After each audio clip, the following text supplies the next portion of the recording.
শান্ত সমুদ্রের বুক চিরে হঠাৎ শুরু উন্নত জীবনের এক মরিয়া লড়াই। কারো ঢেউয়ের সাথে পাল্লা দিয়ে সাঁতার, কেউ ভাসছেন সামান্য বস্তুর উপর ভর করে, কেউ বা আবার কাঁটাতালের বেড়া বা খাড়া পাথরে বাঁধ টপকে আছড়ে পড়ছেন স্পেনের উত্তর আফ্রিকান ভূখণ্ড সেউতার উপকূলে। মাত্র কয়েক ঘন্টার ব্যবধানে মরক্কো থেকে আসা এমন হাজারো অভিবাসীর ঢলে সেউতা সীমান্তে তৈরি হয়েছে সংকটজনক পরিস্থিতি। আমি শুরুতে বালির উপর দিয়ে পার হলাম, তারপর মরক্কোর পুলিশের একটি দেয়াল টপকেছি, এরপর সাঁতরে সীমান্ত পার হলাম। আসলে আমি সমুদ্রে প্রায় 200 মিটার সাঁতরে ছিলাম, এটুকুই জানি শুধু।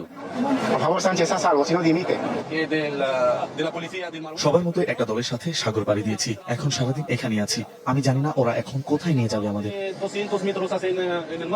স্প্যানিশ গণমাধ্যম বলছে প্রায় 2 থেকে 3 হাজার অভিবাসী এই ভূখণ্ডে প্রবেশ করেছেন। আচমকায় জনস্রোত সামাল দিতে গিয়ে রীতিমতো দিশেহারা হয়ে পড়েছে স্থানীয় পুলিশ প্রশাসন। সমুদ্রে ভাসমান এই মানুষদের নিরাপদে উদ্ধারে স্পেনের civil guard, maritime rescue service এবং রেড ক্রসের সদস্যরা কাজ করছেন। বিপুল সংখ্যক মানুষের আকস্মিক অনুপ্রবেশে সেউতার অভিবাসী কেন্দ্রগুলো এখন ধারণ ক্ষমতার চেয়েও ভয়াবহ চাপে ধুঁকছে। এই পরিস্থিতিকে সংকটজনক আখ্যা দিয়ে স্পেন সরকার সেখানে অতিরিক্ত নিরাপত্তা বাহিনীর মোতায়েন করেছে। পাশাপাশি সামরিক সহায়তা পাঠানোর জরুরি সিদ্ধান্ত নেওয়া হয়েছে। ইউরোপীয় ইউনিয়নের সাথে আফ্রিকার ভূখণ্ডের মাত্র 2টি স্থল সীমান্তের একটি হলো স্পেনের স্বায়ত্তশাসিত শহর সেউতা। ভৌগোলিক অবস্থানের কারণে অভিবাসী প্রত্যাশীদের কাছে এটি হয়ে উঠেছে ইউরোপের প্রবেশের এক অন্যতম প্রধান দরজা। 2021 সালেও ঠিক একইভাবে মরক্কো থেকে হাজার হাজার অভিবাসীর ঢল নেমেছিল শহরটিতে। নীলা খন্দকার, চ্যানেল 24। নগদে নিয়ে এলো হার নামানা হার অফার।